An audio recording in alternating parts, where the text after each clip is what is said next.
শুভেন্দু অধিকারী নামে কুলাঙ্গারের কাছে আবেদন করেছে মুসলমান যেন মসজিদের মাইকে আজান দিতে না পারে। আমরা এটা তীব্র নিন্দা ও প্রতিবাদ জানাই। শুভেন্দু অধিকারী কসাই মোদির কোন দাদাগিরি চলবে না, এটা আল্লাহ তাআলার হুকুম। যদি ভারত মুসলমানদের সাথে যুদ্ধ করতে চায়, ইনশাআল্লাহ আমরা যুদ্ধ করার জন্য তৈরি আছি। যদি আমাদের গরু কুরবানি বন্ধ হয়, তো তাদের ছাগল কুরবানি বন্ধ করতে হবে। আমরা যদি মসজিদের মাইকে আজান দিতে না পারি, তারা তাদের মন্দিরে কোনো মাইকের শব্দ ব্যবহার করতে পারবে না। সারা বিশ্বের মুসলমানরা যদি একত্রিত হয়, এই ভারত তাদের থুতুর সাথে ভেসে যাবে। এইবার বিজেপি আসার ফলে মুসলমানদের বাড়িঘর তো ভাঙচুর করতেছে, সাথে সাথে মসজিদও ভাঙচুর করতেছে।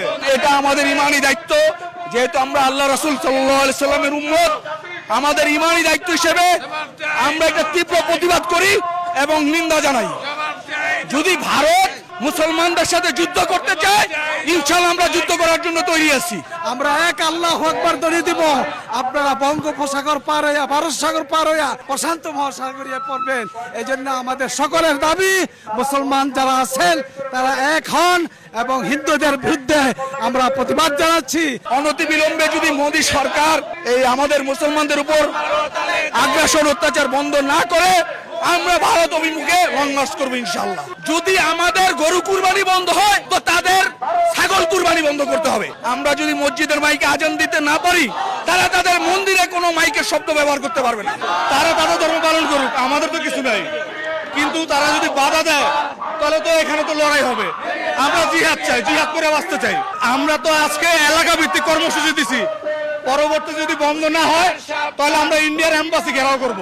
আমরা চাই অতি সত্বর ভারতে মুসলিম হত্যা বন্ধ করতে হবে, মুসলমানদের উপরে এই নির্যাতন বন্ধ করতে হবে। সারা বিশ্বের মুসলমানরা যদি একত্রিত হয়, এই ভারত তাদের থুতুর সাথে ভেসে যাবে। শুভেন্দু অধিকারী নামে কুলাঙ্গারের কাছে আবেদন করেছে মুসলমান যেন মসজিদের মাইকে আজান দিতে না পারে। আমরা এটা তীব্র নিন্দা ও প্রতিবাদ জানাই। মুসলমান মসজিদের মাইকে আজান দিবে এবং 5 ওয়াক্ত নামাজ মসজিদে গিয়ে পড়বে ইনশাআল্লাহ। এখানে শুভেন্দু অধিকারী কসাই মোদির কোন দাদাগিরি চলবে না, এটা আল্লাহ তাআলার হুকুম। আল্লাহ পাক যে হুকুম আমাদের উপর ফরজ করেছে, সেই ফরজ হুকুম পালনের জন্য ইনশাআল্লাহ আমরা জীবন দিয়ে দিব। ভারতে আমাদের মুসলমান ভাইদের উপর যেইভাবে নির্মম অত্যাচার চালানো হচ্ছে, মসজিদ ভাঙচুর করা হচ্ছে, এটার প্রতিবাদী বিক্ষোভ মিছিল করার জন্য আমরা বের হতে পেরেছি। যখন কোন মুসলমানের উপর আক্রমণ হবে, অপর মুসলমান দেশের যারা ভাই বোন আছে তারা এই ব্যথায় ব্যতীত হবে এবং তারা তাদের সামর্থ্য অনুযায়ী এটার প্রতিবাদ করবে। আপনারা যদি অন্ধ হয়ে যান, বধির হয়ে যান, আপনারা যদি জানোয়ার হয়ে যান, তবে দুনিয়াতে আপনাদের জন্য অবশ্যই আল্লাহ তাআলা গজব নাজিল করবেন।